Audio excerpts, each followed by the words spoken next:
All right, so welcome everyone to Marketing 25's Adapt and Emerge webinar series. This is our second of the series. Robert Burns, also known as Bubba, will be introducing the team of panelists that we'll be having for you today. And I'll also be moderating the question and answer portion. So the question and answer portion will be after our presentation. Our panelists will be able to discuss any of the questions that you have on your mind, as well as some of the other questions that we've thought through ahead of time that might be good for a discussion. Just know that on the bottom of your webinar screen, there is a Q&A. You just click on that, and then you can ask questions that way, and we'll be able to see them for you. There's also a chat feature too, but the Q&A is a little easier to use. So thank you very much for that, and I'm going to I'm going to have Bubba kick us off. Thanks, Luke. Again, welcome everybody. First, I want to just hope everybody's safe and healthy, and welcome to webinar number 2, Effective Storytelling. I can't think of a more timely opportunity to discuss effective storytelling. I think it's super critical to anyone's business to make sure that all of their media and advertising are in sync and telling the same story across all platforms. And I'm excited to introduce our panelists today that are going to walk through how we can support you guys in best telling your story and really adapting and emerging through this COVID-19. So without stealing people's thunder, I'm going to introduce our first panelist who will speak, Mike Anderson, who's the Sales Enablement Director at CMG. Then we're going to toss it over to Brittany Everett, who is our Creative Production Manager at Studio 25, and Chip Beal, who is our Director of Digital Strategy at CMG. So again, plenty of interaction, Q&A, love to help out. So I'm going to pass it over to Mike. All right. And Mike, I'm just going to do a quick share here so you can take control of the presentation. All right. Okay, and do I have access to the screen? It looks like I do. All right. There you are. All right, terrific. So if you're going to talk about storytelling, we live in some fascinating times. We all have stories about quarantine and everything that's going on here. And it can feel like it's a very difficult time to get back to just a core story for a company, especially when we don't have the luxury of just having a public health crisis. We also have some economic woes that we know we're going to have to deal with. There was a contraction in the first quarter. We can anticipate there's a second quarter contraction as well. So how are we going to tell a story in times like these with so much going on? And what I want to start with today is, as you start figuring this out for your company, is that you should not mistake confusion for complexity. There's a lot of new things going on right now, and it seems like we live in a very complex world.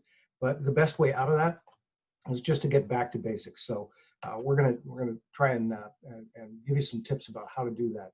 It's not responding to me right now, Luke. So I'm going to ask you to take control and go ahead and advance for me. Let's just go back old school again here. So anyway, the premise to start with here is that when things feel uncertain or traumatic, people gravitate back to basics, back to their core hierarchy of needs. So that starts with things like physiological needs, safety needs, love and belonging. You know, up at the top of the hierarchy is self-actualization, self-esteem. We're not as driven by those kinds of ego or emotional characteristics as we might have been 6 months ago. Right now, it's about kind of getting back to basics. So next, Luke, if you wouldn't mind. Mike, you actually do have control, so just click ahead. Oh, it wasn't functioning a second ago, and it is still not. So not sure what to do with that. I'll take it from here. Sorry. There you go. Yeah, it's just not functioning. So we can go old school. But anyway, as you decide what your story is and what you should be focused on, the good old hierarchy of needs can be really helpful. It starts with the fundamentals, physiological needs. The pyramid goes bottom up. So what do you sell that speaks to people's very fundamental needs? The way we were explaining this early on is to say, look, you know, I'm now officing out of my house. We live here. We go to school here. We spend our free time here. So we're really focused on just making sure the cave is well equipped, well taken care of. So if you're in home improvements or anything that establishes that safe place, you're in a pretty good spot. We're not, the self-actualization, the self-esteem things, those are still important, but they somehow fell off the radar when we were just focused on getting things like the toilet paper and hand sanitizer. So that's what I mean by kind of back to basics, the essentials, starting with physiological needs. Once those are satisfied, we move up one notch up to safety needs, which means security. Is my job in good condition? Should I take some home equity out of my house so that if I should lose my job under current circumstances, I have some liquid cash available to get me to the next thing? So those kinds of resources. Pantry goods, everybody on the call has been through this, so you kind of know that those are the priorities that kind of take center stage. And once those physiological and safety needs are kind of taken care of, we move up to love and belonging. And that deals with connections. We're all here, we're all safe, we're all fed, but are we happy? And there's some really interesting things going on here. This is, when you think about connections and the relationships you have with your family, this starts to open up all kinds of new categories that you're thinking about as you go forward. What are people going to do with that budget that used to be devoted to getting on a plane and flying your family off to some exotic vacation? Or what are we going to spend the money on that we're not going to probably spend on necessarily going to Disneyland or Disney World or whatever? Those connections become very important. So you're seeing a pretty good movement in home improvement, just anything to do, again, with that, protecting the cave, making sure the HVAC is working right and all that stuff. But things like, pools, patios, outdoor kitchens, hot tubs, home theaters, because we're spending so much of our time here. We'll see esteem come back. Luke, if you want to just go ahead and move up the next two. That idea of self-esteem, living my fullest life, all those things are still important, but they get filed behind physiological needs, safety needs, connections, family connections. So it's smart to focus on those product and service lines if you have that kind of levity. Go ahead, Luke, we'll move forward. So when you look at the hierarchy of needs, and a lot of you saw this in high school or college psychology or in a good marketing book. It's nothing new, but it's time we get back to it. What we do still matters, but the hierarchy kind of helps you understand why we do the things we do. But let's go back to the funnel, even though you've seen that. Luke, if you want to go ahead and move forward. This is still important. We still go through all of these processes when we're in the market for a thing. The first thing that happens is you decide you're in the market for a thing, whether that's a car, whether it's healthcare, whether it's home furnishings, whatever. A need or a want is established. When that happens, when you decide that you need to hire an electrician or you want to do new floor covering in your living room, the consumer typically goes through this process where you're thinking, gosh, this is a need that I have. Who do I know? Who have I heard of? Who am I aware of?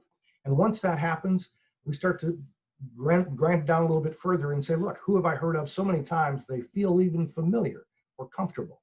In fact, maybe I even understand their value proposition and they've earned a place on my consideration list. And maybe even I understand their value proposition so well and favor it that they're my first or second choice.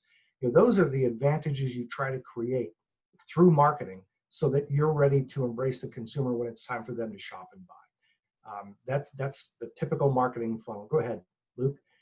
The thing of it is that anymore, in recent years, it doesn't end there because you don't want to just make a customer. In many of your businesses, you're after repeat. You don't want to just make a sale. You want to make a customer. So you're striving also for loyalty and advocacy. Getting good reviews, getting good feedback, getting repeat business. Go ahead and move forward if you don't mind. One point that the reason that I'm bringing up the funnel, it leads to your story, but it also talks about doing your story really well and doing it at arm's length. The funnel still matters, even in a weird, traumatized coronavirus world. It's still, who have I heard of? Who am I familiar with? Who's earned a spot on my consideration list? But a whole bunch of this consideration process now happens at arm's length, from a distance. Go ahead and click one more time, Luke. The thing that you have to stop and think about under the circumstance of we're in right now is that you have got to get the storytelling right on air and online, because so much of this consideration process is happening from a distance. Even when I can get out and go driving around all over New England, I'm going to be reticent to do that for a while, a little bit reluctant.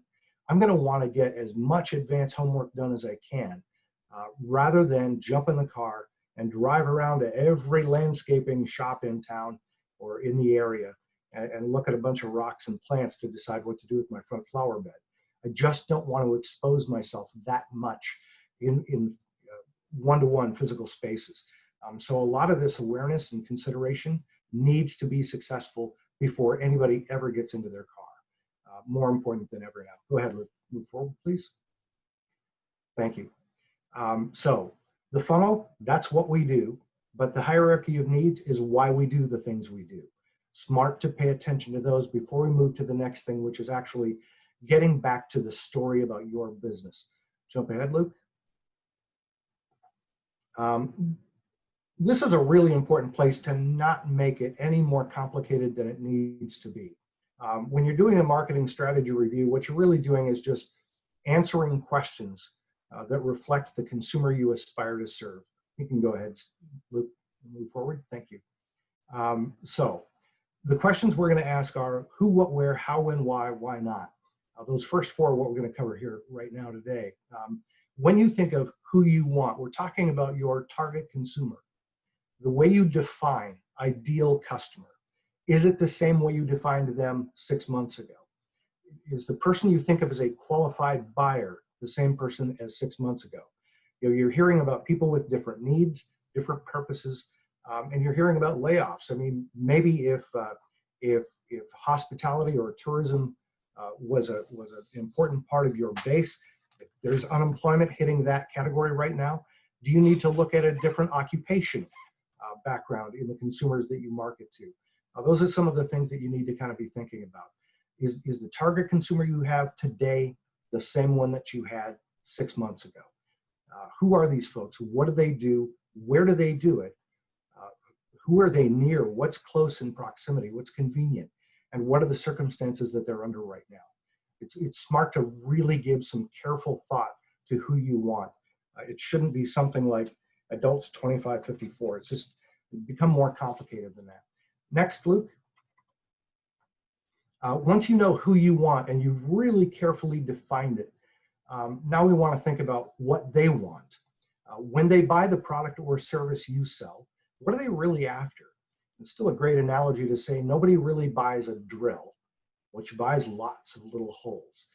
So what's the thing, the problem that the consumer is trying to solve, or what's the opportunity they're trying to seize when they buy the product or service that you sell? What matters now? And by the way, this has changed dramatically. You've seen this probably firsthand at your house. Think how traumatic it was the first time you were told, gosh, you're officing from home now, or we have to close the doors for 6 weeks and we'll see you later. There was a lot of trauma to that. The idea that you couldn't just pick up and go to the grocery store anytime you want.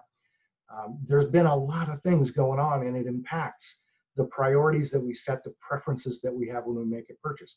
6 months ago, a lot of folks would have been just happy to have a big cart full of groceries cheap, and that was the benefit that they were after.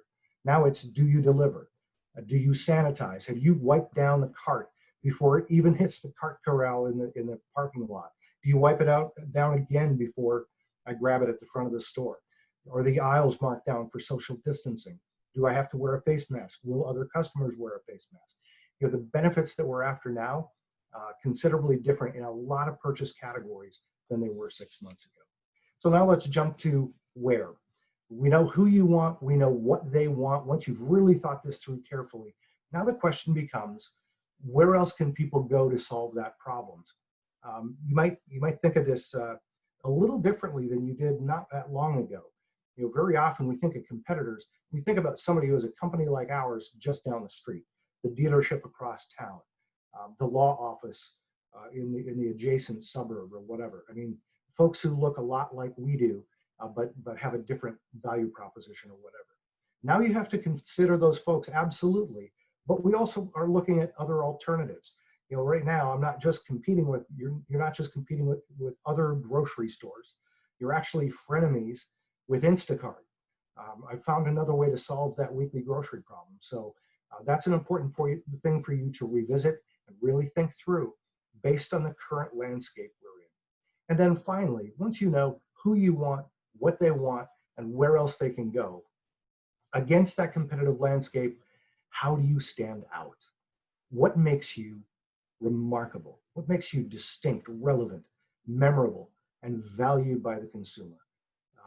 It's really important that you identify within your organizations those little nuances that can be a big deal depending on the customer that you're talking to, and make sure you figured out how to shine a light on those issues. This doesn't need to mean, when we talk about values, it doesn't need to mean you're the cheapest. It could mean that you did something through all of this to support first responders. It could mean that you're taking extra precautions beyond those that are put into place by a government policy or a mayor or a governor or whoever else, but that you're really giving some thought to the way you're protecting consumers before they walk in the door or contact your digital doorway online. So that's really important. Who do you want? What do they want? Where else can they go get it? And how do you stand out? Go ahead and jump ahead, Luke. We think of this marketing strategy review all the time. It informs the guidance that we provide the clients that we serve. And it's just, there's never a bad time to do it because people change, priorities change. And certainly we've seen that in the last few weeks. This is a process that takes just a few minutes to explain. We could go further with, when do you do this? We talked about timing during last week's webinar. The why, that's your story all baked together. That salient point that cuts through the clutter and that makes sure your message is heard and that it means something to the consumer when it's received. And then why not? What causes anxiety with your purchase? It takes a few minutes to explain this as you've just seen, but it takes a long time to master it. And what I'd like to just leave you with before we move to Brittany is that the team at Boston 25, Marketing 25, has been immersed in this process for a long, long time, and they can help you do it really, really well. There's worksheets to help you along. You can get those through Luke and the team at Marketing 25 at the conclusion of this event. So with that, we'll move over to Brittany to talk a little bit about assembling all that creativity. Brittany? Great, thanks, Mike. Luke, I'll let you keep control of the slideshow. You can take that away. So as Mike said, I'm Brittany Everett. I'm the creative production manager at Studio 25. If you don't know what Studio 25 is, I know some attendees might not. I know some we've already worked together. We're a full service production studio at Boston 25 News. So we're pretty unique as we function with the rest of the news station and colleagues.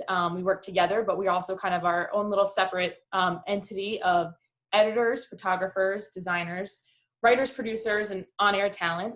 We are working all at home, like most of you or a lot of us. And I definitely think that for a news station, we would have never said we could do our jobs at home, and we have definitely figured out that we can.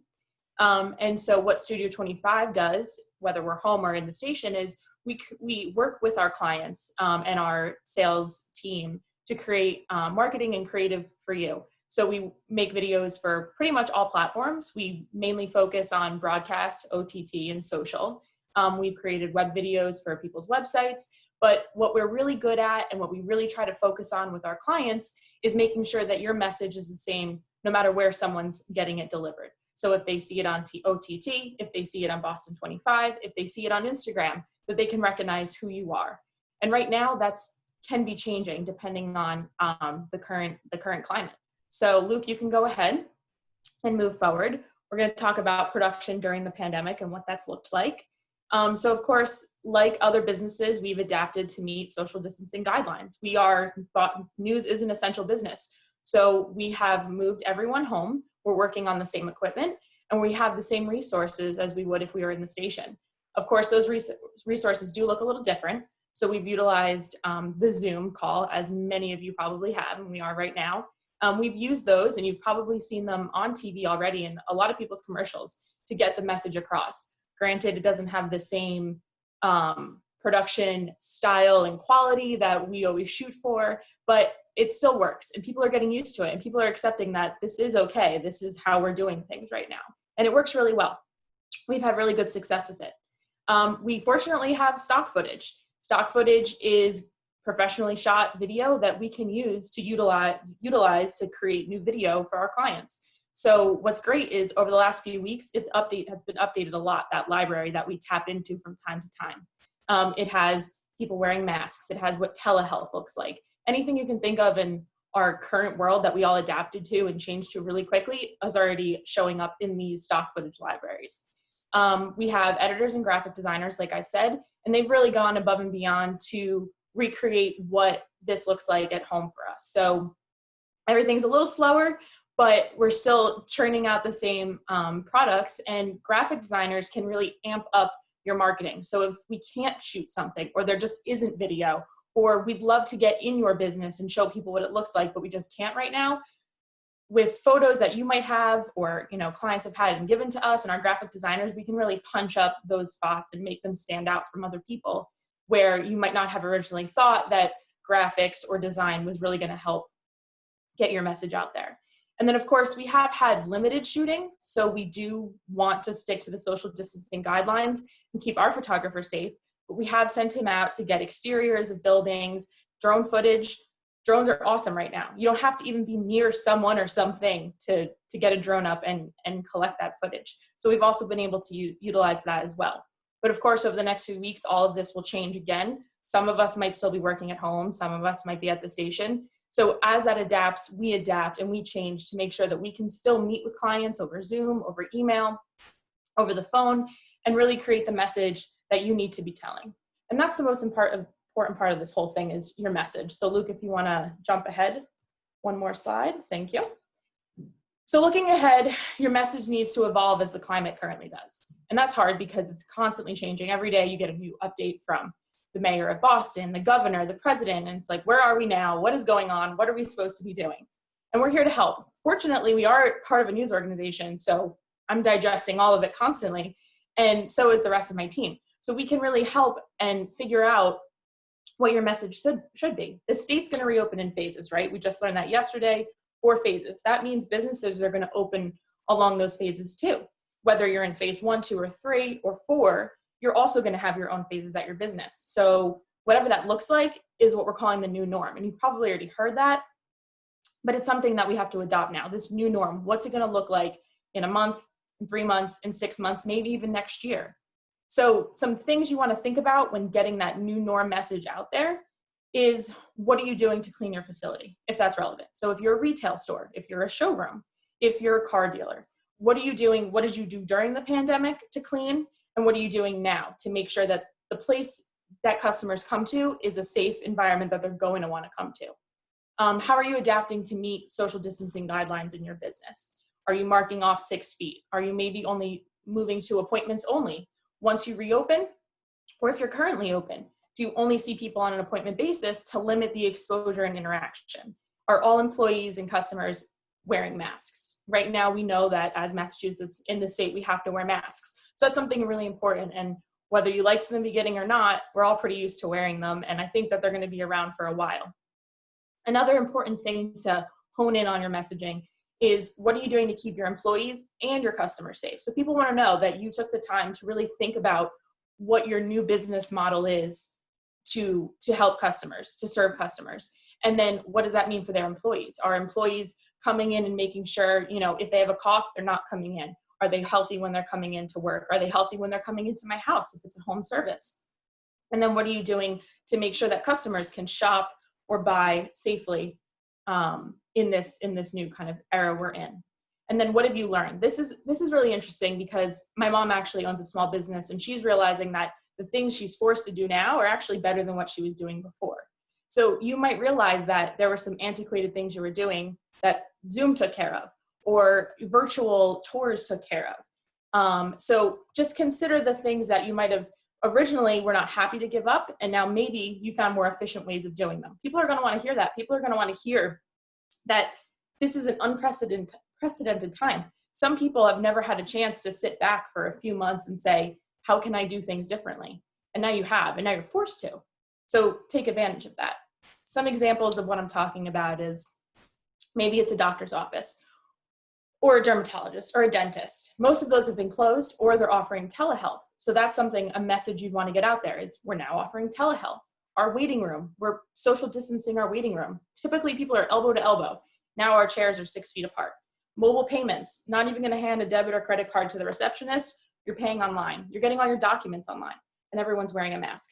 Making it as virtual as possible, even though we're starting to see each other again, is key to helping people go back into the community, go back into our regular lives without feeling unsure about it. Maybe you're a kitchen remodeling company. Your showroom's open, appointments only, to limit exposure. You're constantly cleaning and wiping things down that people typically will touch because they want to look at cabinets and countertops. All customers are wearing masks, and your showroom employees are wearing masks. You might also offer virtual design capabilities. Anything that you can tell people, this is what we're doing to make it different and safe and reassure them to come back, is key. And then one last thing from all of this is you just want to stand out. And Mike even talked about this. People are saying the same things. You've probably seen the same line, we're in this together. And that was important at the start of this, and it still is important. But now what's most important is, what are you doing differently to stand out among your competitors and other people in your industry?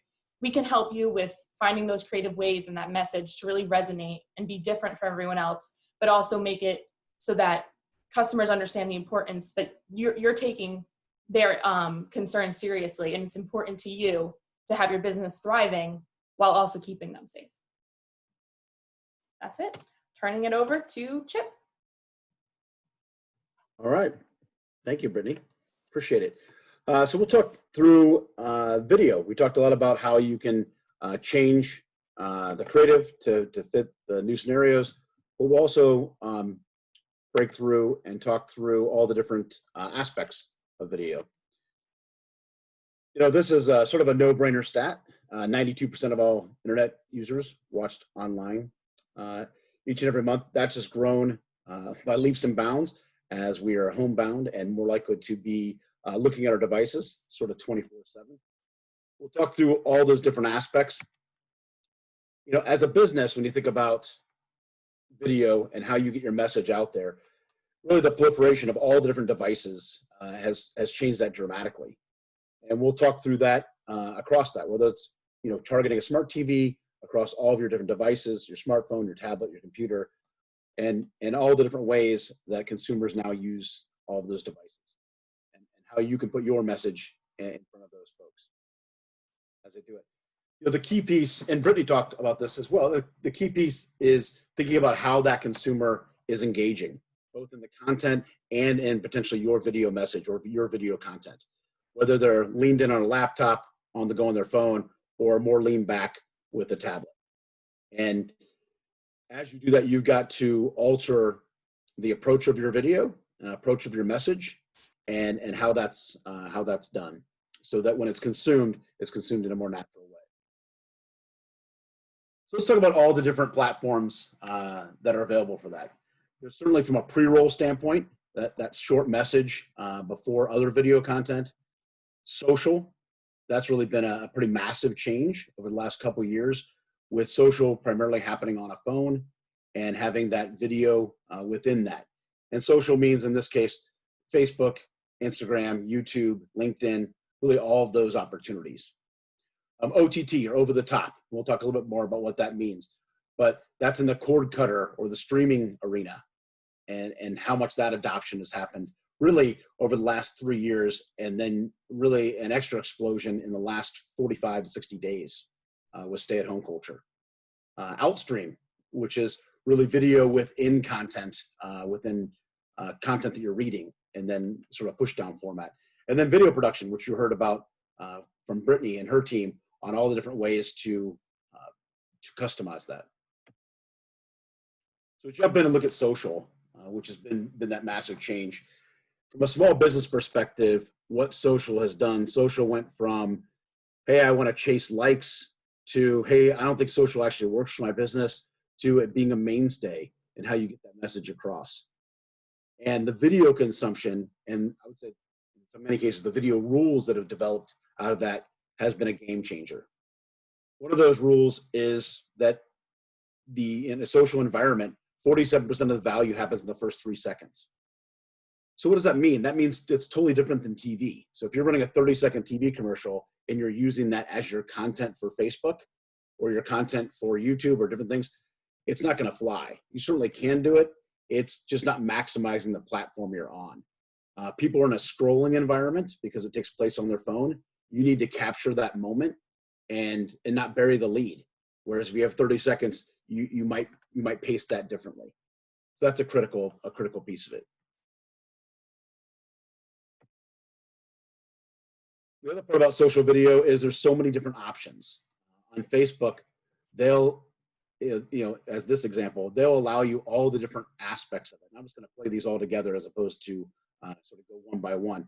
But all of these are different options that you can use, and the team at Boston 25 and Marketing 25, backed up by the corporate team that we have, really gives you the team you need to be able to make these kind of adjustments. And our recommendations are totally different based on what category you're in, what product or service you might be promoting, the timing, maybe the effectiveness of the offer. All of those would affect which ways we would choose to engage in these pieces.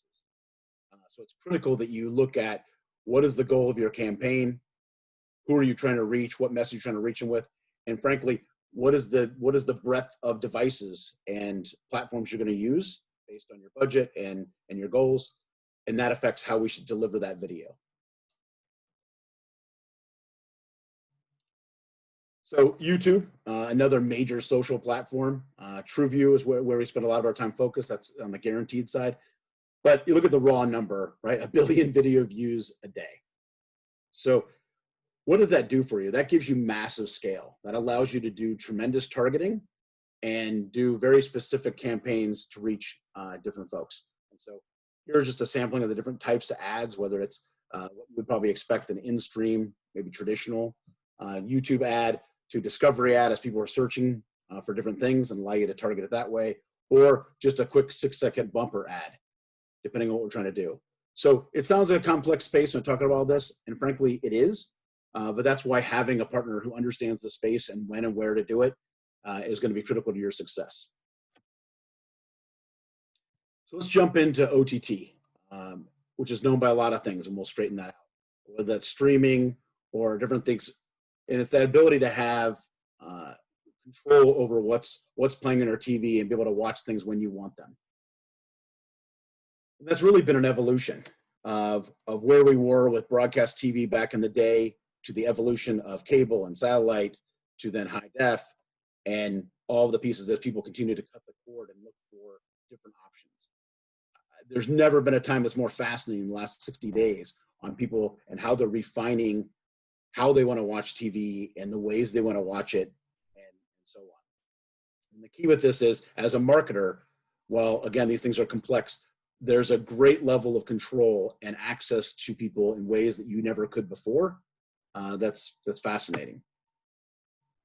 From a wording standpoint, won't get too deep into this, but again, these words all get interchanged: OTT, streaming, connected TV. In reality, all of it is streaming regardless of the device. And then if it's on your TV, whether it's through a smart TV or through a device you've connected, Fire Stick or Roku, etc., Apple TV, those are the connected TV devices. I say all that because whatever you're trying to do with a campaign will dictate where we're going to run it. There's a lot of folks who really want it to be an extension of their TV campaign, which is great. We'll really make sure that happens on a connected TV, because if the content that Brittany and her team is building for you is meant to be on a TV, it's meant to be in a little more lean back scenario. Therefore, the digital side of it, we want to be on a connected TV, so it's a seamless environment. So those are all important aspects as we dig in and understand, what your goals are. This number really underscores where we are and where we're heading. And every time we put out one of these numbers, or a third party puts out one of these numbers, it's always way more aggressive in reality than it was in the model. And so this just talks about the change in people's behaviors on what they're buying in their home to access it. So they're still watching that broadcast TV, just watching it in a cord-cutting environment, as an example. And as those habits change, your marketing program and campaign need to change with it. There's sort of a fascinating piece. What I love about the timing of this study is that it happened on February 26th, about 2 weeks before everything changed from government regulations, state regulations. And that's that 28% of Americans only watched streaming content. So they only watch these things sort of on demand through that control. Well, these stats were now 55% of all households streamed last week, and 25% of them stream live TV. Well, that's a really interesting piece, because what is live TV? 6 months ago, it was a lot of things, including sports. Now it's really news, people wanting to get that content. And the fact that 25% of all households are streaming that news just goes to show where we've changed as a society. If you would have watched these models before, you would have said, hey, there's a traditional marketing model of early adopters, and then you get into sort of the mainstream. Well, at this point, early adopters is now everybody. It's switched into mainstream sort of overnight. This has been happening rapidly, but this last 60 days has changed all of that. So what does that mean? That means that in your marketing campaign, if you've been doing certain things and have not adopted into this space, you're missing a huge chunk of how people consume video. Here's another brief one, really just sort of hammers those pieces. I actually liked it because it's actually a year ago. So imagine just the tremendous growth. You can sort of see where it was and where it is now. You know, and the other thing that makes this happen so quickly, beyond being trapped in your house and looking for something different to do, is it's really not that complicated. And when you've seen that change, where now everybody has a smart TV and or a separate device, and how simple it is to select the show, you know, for a marketer, you've got a non-skippable ad in front of that content, and then the content plays.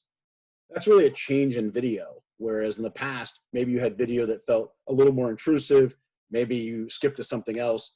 In this case, it's in front of content that you're expecting to sit back and watch for the next half hour. And we find that video completion rate gets into the high 90s, up to almost 100% of people saying, yeah, I'm willing to watch this 15-second or 30-second commercial in order to get to the content that I'm going to watch. If you think the content you're going to watch is a 2-minute video, you might be less likely. But if it's a half-hour show or an hour show that you've been waiting to watch with your spouse or your family, much more likely to engage with it. So great, again, from a marketing perspective, to have that sort of the focused eyeballs. Slow load here. The other part is, in this space that is ever growing and ever complex, is there's a lot of different ways to cut this. With every single video content provider putting it out there in some ways, different ways, there really are two main buckets we look at.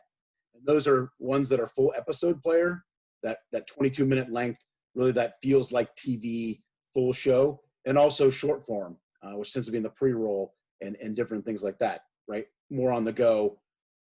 The difference is the scale that we can get at short form allows us to do much deeper dive on data. So, you know, when do you use which? That's really working with the Marketing 25 team on when to align which pieces. Oftentimes it's both, depending on what you're trying to do. Slightly different message, different audience, different targeting. When I talk about that scale, why that's important is, as a marketer, our worlds have changed dramatically over recent times in just the sheer data that's out there. And won't go through all of this, but just know that while some of this can seem a little scary as a consumer, it's fascinating and wonderful as a small business, as a marketer, knowing that you can target who you want with the message that you want them to see. And that's really taking advantage of Brittany's team to say, maybe I shouldn't be creating one TV commercial. Maybe I should be creating 4 different videos, and then applying that video in the right format to the right people, leveraging that data. So it's a fun time to be in the space. So I also want to share, we've got several examples across the country, but one that was really, really fascinating was one of our larger partners, which is a group of Ashley stores across the country. And if you think about how tough it is to run a small business right now, and all the ever-changing rules and situations, it's even more so when you've got them across dozens of states. And all of those states are moving at different speeds, closing at different rates, opening back up at different rates, all with different rules. So you can imagine that if we were in a scenario where, hey, I want to run one commercial to all of these folks, that would be, I would say, not only limiting, it would be sort of ignoring the point, which is you can have a scenario and speak to those audiences in the tone they need to be spoken to at the right times. So that's where working with us, heavily having a central partner who can buy everything in-house. So from a video perspective, we can buy across all of those markets and vary all of those messages and loosen up some of those messages.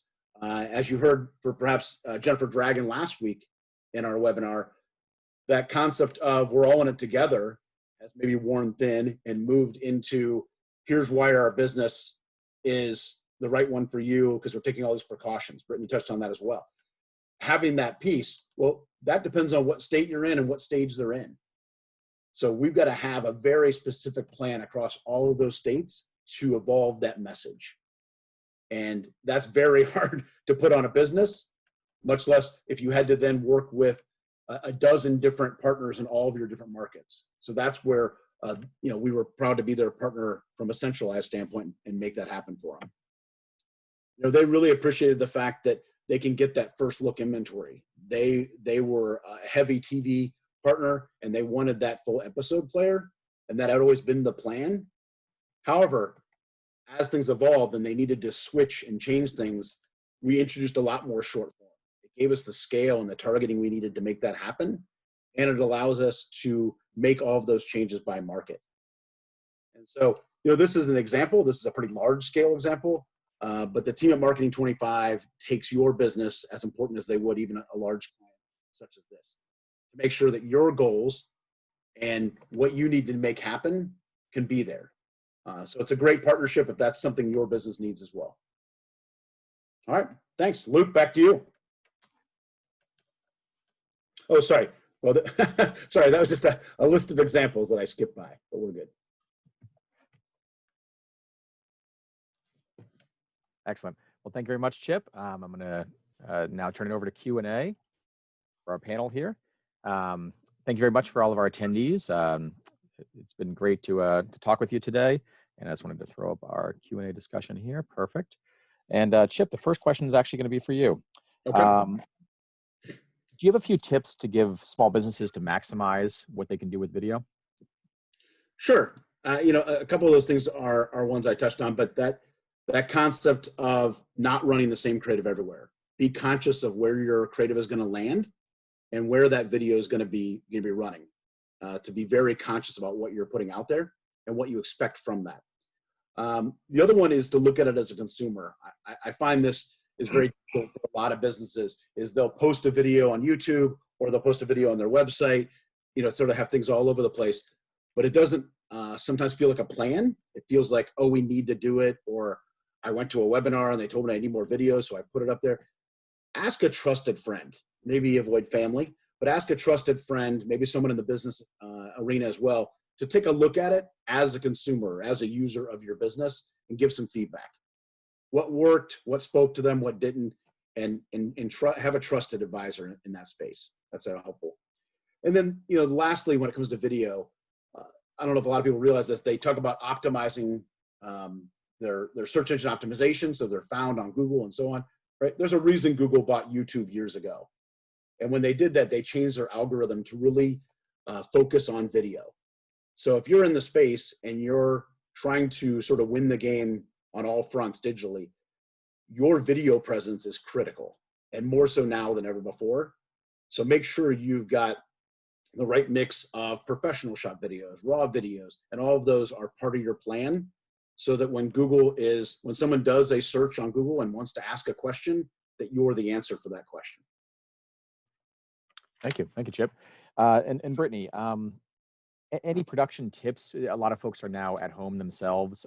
They're either, of course, in Zoom-based meetings. How do they look the best in presenting themselves and their business? And then also, if they're creating social media content, how can they, just with say an iPhone, help make their production that much better? Yeah. First, I wish I had my phone next to me. Horizontal. Don't shoot it like a selfie in vertical. Horizontal. That will enable you to, if you're posting it on social media, it'll stretch and fit what Facebook requires, what Instagram requires, what Twitter requires posting on YouTube. It'll fill the box. If you're giving it to somebody who edits, or if you know how to edit, or if it's coming to us, horizontal. That's the biggest, most important thing you can think about. And then you want to keep it like 2 to 3 feet away from you. So if you have a selfie stick, if you're at that point, that's perfect. If you can set it up, if you're still just using an iPhone, if you can set it up on something high, you know, a countertop and you're sitting, or put it on a bookshelf or anything just to stabilize it so you're not holding it and making it look shaky. That'll be the 2 big things to make it look professional. You want to try, if you're going to talk to the camera, make sure it's not just a floating head, that you have some shoulders in there. If you're standing, I talk with my hands a lot, you might want to get that in there. You know, if it's somebody who, if you want to be in that video, let your personality shine, right? And so you want to be able to capture that without having to hold the phone. Another cardinal rule I just told someone in our sales manager the other day: don't sit with the window behind you. That is called backlit, and you'll look dark like Darth Vader. No one will know who you are. It's going to be creepy. You want natural light is the best light. If you have lighting and you're good at it, you can play around with it. We always want the light in front of you or to the side of you, because from behind it's not going to look good. And then I would just watch out for distracting things. You've probably seen stuff, you know, maybe on whether you're watching the news or it's your own Zoom meetings, people's like beds are in the background. Get that out of there. You know, kitchens aren't bad if you're a remodeling company, home services, that would be creative. Get outside if you can, if the weather's nice. That will be the best lighting too. But anything distracting, open doors, close, you just want to look professional. Everybody knows you're at home, but we don't have to remind them you're at home. And then the next thing for audio, don't go into, like, this is going to sound weird, but like, don't go into the bathroom or don't go into the garage. There's nothing in there to absorb the sound. You want to be somewhere where there's couches, rugs, furniture to absorb the sound, so you don't sound hollow and like an echo. So hopefully you had a pen out for those. That's great. Thank you, Brittany. And just as a reminder to our attendees, there is a Q&A button on the bottom there. Feel free to ask those questions in the Q&A. You can also elect to raise your hand, and then I can call on you to ask a question verbally. So next question is for Mike. Mike, what trends are you most closely watching when it comes to pulling your information? The first thing has to be just the extent to which habits have been shattered. If you stop and think about it, and just how many things you've just not been doing the past 6 or 8 weeks, depending on how long you've been sheltering in place. Every company on the planet should adopt a mindset or a mentality that they are a startup. And as we begin to emerge and you begin to adapt and re-emerge your business, that's going to be really important. You're working with a lot of fresh, open minds, and you cannot take for granted the customers you had are just going to automatically come back your way. The habit infrastructure, I mean, it's just shattered. There isn't any. So that's a big threat. If you had a great customer base, it's a huge opportunity if you are in fact a startup or if you're after somebody else's market share. But I think habits are that's number one right now. Number two, I think, is just how we've redefined so many of the components in our life. Time means something different to us now than it did not that long ago. You thought you had a really busy schedule. Nothing else would fit into it. You had a commute that took up too much time in the morning or in the afternoon. Your sense of time and how you allocate your time is something completely different. If you are among those folks working from home, you're actually putting in more time at work now probably than when you were commuting for just that reason. Our sense of space. I mean, Google coined the term, Chip, you mentioned this to me during one of our sessions, home as HQ. Our sense of space has changed. Where do we really live? Where do things happen? And so much of it is happening close to home now. And then in the group with redefinition, the way we've redefined things, simply the word essential means something different today than it did 6 months ago. We appreciate service industry. We appreciate what we have to have. And we've figured out also a lot of what we can do without. So you got to get that value proposition tuned up and make sure you understand and your messaging communicates how you add value to someone's life. It's not just open the doors and they will come. I don't think we can just assume that anymore. There's a couple of things. Absolutely. And this was a group question, but I think Bubba probably would have a great answer for this, which is which business categories are we seeing growing in this environment? Home service, definitely. I think Mike mentioned it as far as people not going on family vacations and having kind of money that's kind of sitting on the sidelines, and they're looking at upgrading their home. So we've seen a nice uptick when it comes to window business, replacement windows, kitchen and bath, anything home services related. We definitely saw a little bit of an uptick in professional services, and a little bit of an uptick with financial as well. And I think the big emerging category that everyone's waiting for is automotive. I think there's a ton of pent-up demand for automotive, and I think once Governor Baker kind of lifts the stay-at-home on May 18th, hopefully, you're going to see a nice rise in Tier 3 spending, in Tier 2 spending. And actually, to segue there, there was a automotive webinar that Google and the NADA, National Association for the Dealerships, put on together last week, and they talked about the big shift in automobile ownership. Would anyone be able to speak to that in the sense of that Lyft and Uber, public transport, those were very commonplace, especially for a lot of younger folks, and that car ownership wasn't really a passion or focus as much as it would have been, say, when I was growing up. There's a little bit of a shift in what I'm saying just as a trend watcher, especially in markets where there has been heavy use of mass transit. Places where you use the train or the bus just because traffic is a nightmare.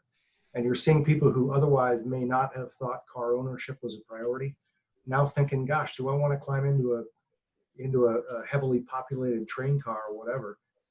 No, I don't like the idea of commuting or driving every day, but kind of nice to have my shelter in place on four wheels. And that's a way that people are kind of looking at it now. And then, to build on what Bubba was talking about, and this speaks to emerging categories as well, tele-everything. It's not just telehealth. It's, look at how many classes move to the online space and the impact that could have on education, and how they're, that'll be factored into how they figure out how they're going to come back. So anything that I can accomplish online, we've learned a lot of shortcuts. I mean, if you just think about your own way of life and behave now, that's only a survey sample of one. You're just looking at your little sphere, but ask your friends, look around. And by the way, you don't have to assume anything. Luke, are you going to mention, or can we mention the upcoming research project that we're going to have? Absolutely. Most definitely. Actually, yeah, that's part of our next webinar. So as a tease into our next webinar, one of our heads of Cox Research will be discussing just that. So please, Mike. One of the nasty advantages that we have as a media organization is we have an insanely good research department. We have a division that is devoted to marketing studies for the clients that we serve. And we're doing a study, it's in the field actually this week, so we're kind of excited. We're gonna have it back very soon. What have you given up during the coronavirus era? Did you take a personal hit in terms of your health, in terms of your job, in terms of your income? What are you not doing now that you were doing before this started? What have you started doing now that you didn't used to do? How do you feel about the way we're coming out of this? Has the federal government handled it well? Has the state government, has the local government handled it well? And what are you most looking forward to getting back to? And that'll speak a little bit, Bubba, to the issue of pent-up demand. What are people excited about? This is a deep, robust study across the whole CMG footprint, and we're going to be able to extract New England exclusively. Just what do people in your backyard think? And if it goes well, if the findings are compelling, our intention is to roll it out again 6 weeks later, and then 6 more weeks after that or so, so that we can actually watch how people are emotionally kind of evolving as we make our exit from if not COVID-19, at least we get past the point of crisis where, you know, these things that we're dealing with are beginning to normalize a little bit. So I'm really looking forward to that. You don't have to, if you're thinking about who do you want, what do they want, where else can they go get it? You know, if you're trying to figure out the research that drives the creative that Brittany and Chip both talked about, you don't have to guess. We're going to have data that helps drive those decisions. So sorry I stole your Oh, no worries. No, thank you, Mike. plug, but kind of jazzed up about it. So. And actually, there's an excellent segue here to one of the questions that just came through, which is, as businesses emerge, how frequently should the creative messaging be updated as restrictions are lifted?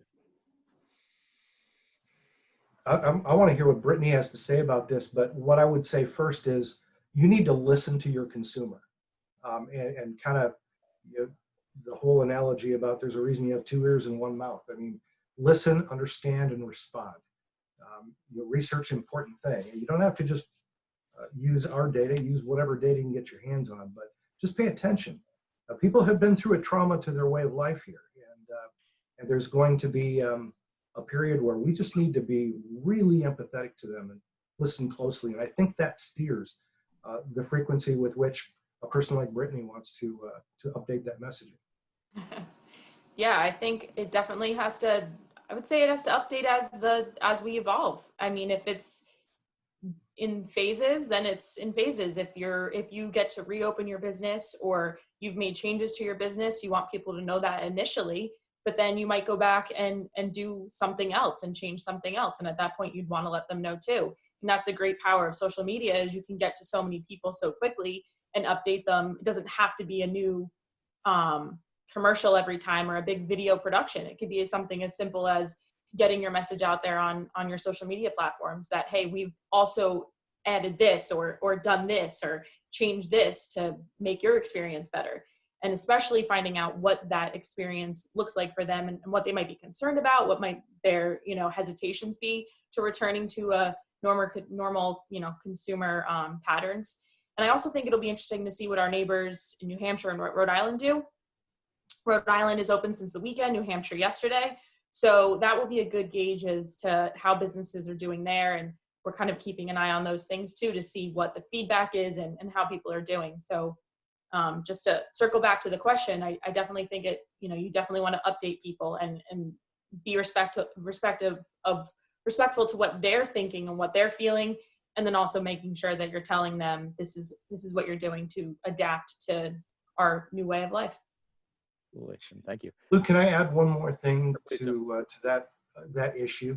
I think it would be really smart right now to just pull out a blank calendar, print one out of your Outlook, and take a Sharpie to it and start thinking about creating a creative calendar, saying, okay, here's the seasons, here's what's coming up, here's where my inventory is going to be really built up, or here's when I think the state's going to open up, and kind of just create a basic outline. But we know that this issue, this crisis, has thrown us some curveballs. So factor that into any shoot that you do. You know, just think about what are some messages we may need to move to. You know, we're going to open up. What if it goes really well and we can get more aggressive quickly? I should be ready for that. Should we shoot a little extra B-roll, you know, this time out, so I'm ready to go? We don't even need to shoot again. We can just go to production. Or what if we open up a little bit and we see a second surge? I have to get a little bit more conservative, put more of that heartfelt messaging back into the mix. Am I prepared to do that? You want to create a situation where you can respond very quickly to rapidly changing kind of circumstances. And I again, you know, I'm down in Jacksonville, Florida, but I can vouch for the folks up in Washington 25. These folks are ready to earn the relationship that they have with you. So you have allies to help you get this job done. Thank you. Thank you very much, Mike. And actually, I think we're going to wrap here, but I just wanted to say thank you very much to all of our panelists and attendees. I think it went very well today. But before you head out, just wanted to let you know that next week we have a 1 o'clock webinar. That'll be with one of our heads of research. As Mike was discussing, we have a really interesting COVID-related study that we've been going to market with. And also our digital sales specialist will be talking about some of the tactics as well. They're going to help you with your business. So please reach out to us. We're really looking forward to working together with you. Thanks everyone for your time. And these will also be on demand as well if you missed the first one. So thank you, everybody. Thank you, Luke. Great day. Thank you.